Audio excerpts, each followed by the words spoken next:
Hello students, welcome to my channel. तो आज मैं आप सभी को chapter number 2 inverse trigonometric functions की एक्सरसाइज 2.1 के 11 to 14 क्वेश्चंस करवाऊंगी।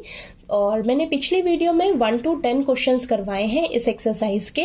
ठीक है, तो अगर आपने वो वीडियो अभी तक नहीं देखी है तो प्लीज़ जाकर देख लीजिएगा। और इस एक्सरसाइज में मैं आपको 11 to 14 क्वेश्चंस करवाने जा रही हूँ इस एक्सरसाइज 2.1 के।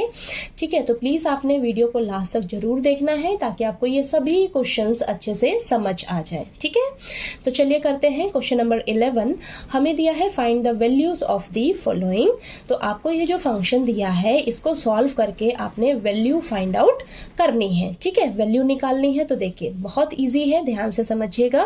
और हाँ, एक चीज मैंने आपको बताई है कि जब भी आपको इस तरीके से अंदर माइनस में वैल्यू दी होगी ना, माइनस में यहाँ पर दी है, यहाँ पर भी, तो सबसे पहले यहाँ पर आपने फॉर्मूला अप्लाई करना है। ठीक है, फॉर्मूला अप्लाई करना है यहाँ पर। ठीक है, तो चलिए करते हैं। तो देखिए आपको क्वेश्चन क्या दिया है, tan inverse 1 plus cos inverse -1/2 plus sine inverse -1/2।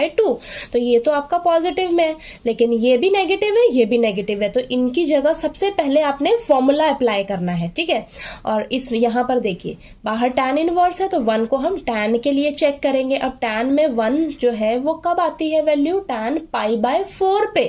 tan π/4 पे आपकी वैल्यू होती है 1। ठीक है, tan π/4 का मतलब है tan 45 डिग्री। ठीक है, यानी कि tan π/4 पर वैल्यू होती है 1। तो यहाँ पर तो देखिए ये तो आ गया आपके पास। नेक्स्ट देखिए यहाँ पर ये माइनस में है, तो सबसे पहले हम यहाँ पर फॉर्मूला अप्लाई करेंगे। तो cos इनवर्स -x इक्वल होता है pi minus cos inverse x के। ठीक है, तो यहाँ पर हम फॉर्मूला लिखेंगे pi minus cos inverse x क्या है 1/2। अब ये भी आपका माइनस में है तो यहाँ पर भी फॉर्मूला अप्लाई करेंगे। तो साइन इनवर्स -x इक्वल होता है माइनस साइन इनवर्स x के। ठीक है, तो ये तो cos वाली फैमिली थी तो इसको हम पाई में से माइनस करेंगे। ये साइन वाली फैमिली है तो डायरेक्ट माइनस का साइन बाहर लिख लेते हैं हम बस। ठीक है, तो यहां पर आपका आ जाएगा माइनस साइन इनवर्स 1/2। समझ आया आपको ये? ठीक है, अब नेक्स्ट स्टेप में देखिए ये tan इनवर्स और tan तो आपस में कैंसिल हो जाएगा। ठीक है, प्लस पाई को एज इट इज रखिए, माइनस का sine as it is, cos inverse as it is. अब ये 1/2 को हम चेक करेंगे, किसके लिए, cos के लिए चेक करेंगे। ठीक है, बाहर cos इनवर्स है ना इसके, तो हम cos में चेक करेंगे कि 1/2 cos में कब आती है ये वैल्यू। तो cos π/3 यानी कि cos 60 डिग्री पर आपकी वैल्यू होती है 1/2। cos 60 डिग्री को हम लिखते हैं cos π/3।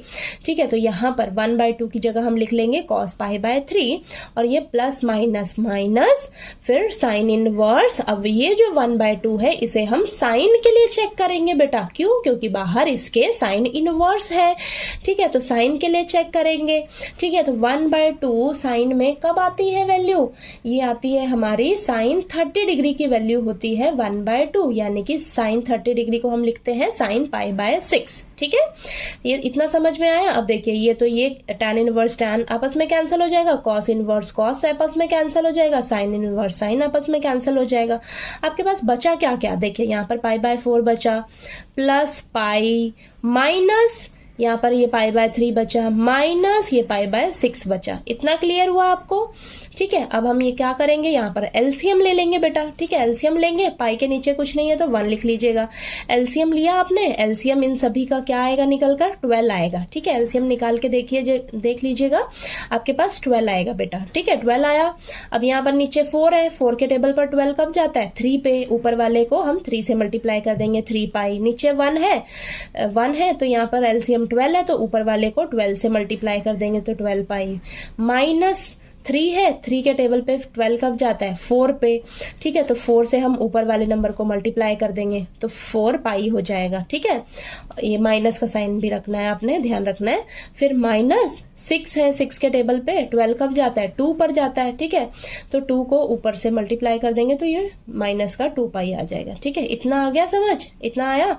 अब प्लस वाले एक तरफ रखिए तो 3 पाई प्लस 12 पाई 15 pi minus 4 pi minus 2 pi minus minus plus, लेकिन साइन माइनस करेगा तो माइनस का 6 पाई अपॉन में 12। अब 15 पाई माइनस 6 पाई कितना हो जाएगा, 9 पाई अपॉन में 12। 9 और 12 आपस में कैंसिल होगा तो ये 3 और 4 आ जाएगा। तो आपके पास क्या आ जाएगा, 3 पाई/4। ठीक है। तो ये वैल्यू निकल कर आ गई इस पूरे फंक्शन की, ठीक है। इसकी वैल्यू आपके पास आ गई 3π/4, ठीक है। क्वेश्चन इजी है, बस आपने ध्यान रखना है यहाँ पर ये अगर आपके पास ये नेगेटिव में आ जाता है तो आपने सबसे पहले वहाँ पर फॉर्मूला अप्लाई करना है, नहीं तो आपका क्वेश्चन जो है वो टोटली गलत हो जाएगा अगर आप इस तरीके से नहीं करोगे, ठीक है। तो आपको इन छोटी छोटी चीज़ों का ध्यान रखना है और ट्रिग्नोमेट्रिक टेबल तो आपने टिप्स पे लर्न कर लेना है, ठीक है। तभी आपको पता लगेगा कि ये किसकी वैल्यू है, ठीक है। ठीक, तो चलिए अब हम क्वेश्चन नंबर 12 कर लेते हैं। ओके, अब नेक्स्ट क्वेश्चन नंबर 12 में हमें दिया है find the value of the following cos inverse 1/2 plus 2 sin inverse 1/2। तो आपको इस फंक्शन की वैल्यू फाइंड आउट करके बतानी है, ठीक है। ये तो बहुत इजी है, ये देखिए दोनों ही पॉजिटिव में है, ठीक है। यहाँ पर अगर नेगेटिव रहता है ना तब आपको फॉर्मूला सबसे पहले अप्लाई करना होता है, ठीक है। तो ये तो ईजी है बहुत, बस आपने क्या करना है, देखिए यहाँ पर cos इनवर्स 1/2 है ना, तो इस 1/2 को हम cos के लिए चेक करेंगे बेटा, क्यों, क्योंकि बाहर cos इनवर्स है। अब cos में 1/2 कब आती है वैल्यू, ये cos 60 डिग्री पर आपकी वैल्यू होती है 1/2। तो cos 60 डिग्री को हम लिखते हैं cos π/3, तो यहाँ पर 1/2 की जगह हम लिख लेंगे cos π/3, ठीक, plus 2 as it is sine inverse as it is 1/2 को हम कब किसके लिए चेक करेंगे, साइन के लिए चेक करेंगे, क्यों, क्योंकि बाहर साइन इनवर्स है बेटा, ठीक है। तो साइन में 1/2 वैल्यू कब आती है, साइन 30 डिग्री पर, ठीक है। साइन 30 डिग्री पर आपकी वैल्यू होती है 1/2, तो साइन 30 डिग्री को हम लिखते हैं साइन π/6, ठीक है। तो 1/2 की जगह आपने लिख लेना है साइन π/6। अब नेक्स्ट स्टेप में देखिए ये दोनों कैंसिल हो जाएगा, ये भी कैंसिल हो जाएगा, आपके पास यहाँ क्या बचेगा π/3 प्लस 2 × π/6, ठीक है। अब ये 2 और 6 कैंसिल, तो यहाँ पर π/3 प्लस π/3 आया, एलसीएम लिया 3, तो पाई प्लस पाई और ये आ जाएगा 2π/3। तो ये आपके पास आंसर आ गया, वैल्यू आ गई इसकी, ठीक है। था ना इजी क्वेश्चन नंबर 12, ठीक है। चलिए अब हम क्वेश्चन नंबर 13 कर लेते हैं, ठीक है। अब नेक्स्ट क्वेश्चन नंबर 13 में बेटा आपको दिया है if sine inverse x is equal to y then.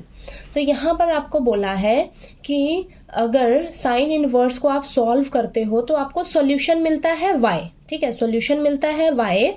तो अब इस y की वैल्यू कहाँ से कहाँ तक लाई करेगी, तो ये आपको 4 ऑप्शंस दे रखे हैं, ठीक है। अब इन 4 ऑप्शन में से आपका एक ऑप्शन जो है वो करेक्ट होगा। तो अब इस y की वैल्यू की हमें रेंज पता होने चाहिए, ठीक है, कि जो y की वैल्यू है वो कहाँ से कहाँ तक लाई करेगी। तो इसके लिए आपको रेंज अच्छे से मालूम होनी चाहिए सभी फंक्शंस की बेटा, ठीक है। तो आपको ना सभी फंक्शंस की देखिए आपको ये रेंज पता होनी चाहिए, ठीक है। आपको इसकी जगह कुछ और भी क्वेश्चन दे सकते हैं, किसी और फंक्शन की भी रेंज पूछ सकते हैं। तो यहाँ पर आपको इन सभी रेंज का पता रहना चाहिए सभी फंक्शंस के लिए, ठीक है, इन सभी फंक्शंस के लिए। ओके, तो देखिए यहाँ पर तो आपके पास साइन इनवर्स के लिए है, ठीक। तो आपको देखिए ये दिया है sine inverse x is equal to y, ठीक है। हमें पता है जो रेंज है principal value of sine inverse की वो क्या होती है, -π/2 से लेकर π/2 तक। ये क्लोज्ड ब्रैकेट है, क्लोज्ड ब्रैकेट का मतलब है इसमें -π/2 और -π/2 भी इसकी वैल्यू है, ठीक है। इसके बीच की वैल्यू तो होगी ही, ये दोनों भी इसकी वैल्यू है, ठीक है। तो यहाँ पर देखिए साइन इनवर्स की रेंज आपको मालूम है, ठीक है। यानी कि ये जो y की वैल्यू होगी आपकी, जो y की वैल्यू होगी वो इन दोनों के बीच में होगी या ये दोनों होंगी, ठीक है। तो इसको आप किस तरीके से लिख सकते हो, इन ऑप्शन में से कौन सा ऑप्शन आपका करेक्ट हो सकता है। देखिए ये दोनों ऑप्शन तो बिल्कुल ही गलत है, ए और सी तो बिल्कुल ही गलत है। अब इन दोनों में से कोई एक ऑप्शन आपका करेक्ट है, ठीक है। तो यहाँ पर देखिए नीचे इसके साथ y की वैल्यू -π/2 से लेकर π/2 तक ही होगी। यहाँ पर देखिए इक्वल टू का भी साइन है, मैंने आपको बताया इस ब्रैकेट का मतलब है कि ये दोनों भी है इसकी वैल्यू, ठीक है, ये दोनों भी इसकी वैल्यू है। यानी कि इन दोनों के बीच में तो y की वैल्यू लाई करेगी ही, लेकिन ये दोनों भी इसकी वैल्यू होंगी, ठीक है, तो y की। तो ये आपका ऑप्शन बी जो है ये आपका करेक्ट ऑप्शन हो जाएगा, ठीक है। तो इस तरीके के क्वेश्चंस के लिए आपको सभी फंक्शंस की रेंज जो है वो मालूम होनी चाहिए, ठीक है। तो चलिए आपको क्वेश्चन नंबर 13 अच्छे से क्लियर हो गया। नेक्स्ट लास्ट इस एक्सरसाइज 2.1 का क्वेश्चन करते हैं हम, क्वेश्चन नंबर 14, ठीक है। अब लास्ट क्वेश्चन नंबर 14 में हमें दिया है बेटा tan inverse √3 minus second inverse -2 is equal to.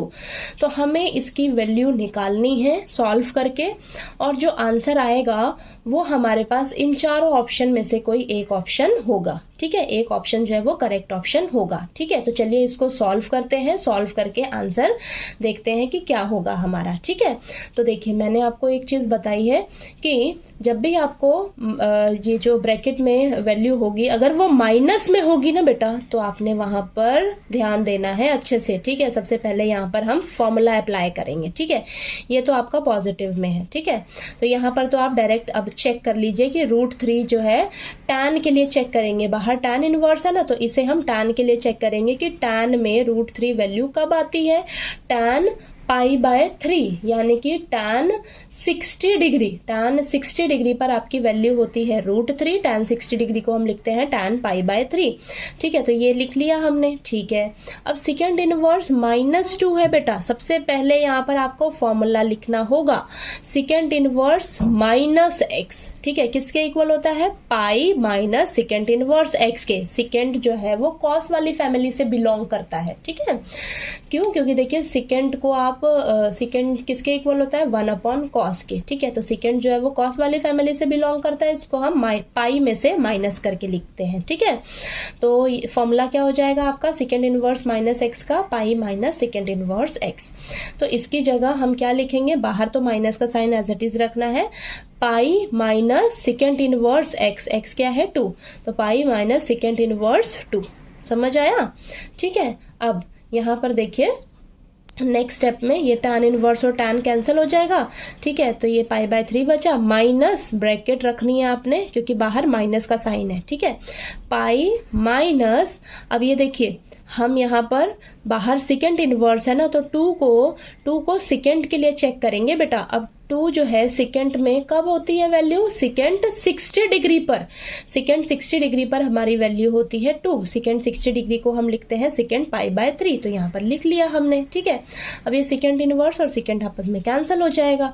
ठीक है, कैंसिल हो जाएगा तो देखिए आपके पास बचा क्या क्या, π/3 माइनस का साइन, ब्रैकेट रखनी है आपने, और ये पाई माइनस π/3 बचा। ठीक है, ये आया। अब π/3 माइनस ये देखिए एलसीएम लीजिए, अंदर एलसीएम लीजिएगा तो यहाँ पर 3 आएगा।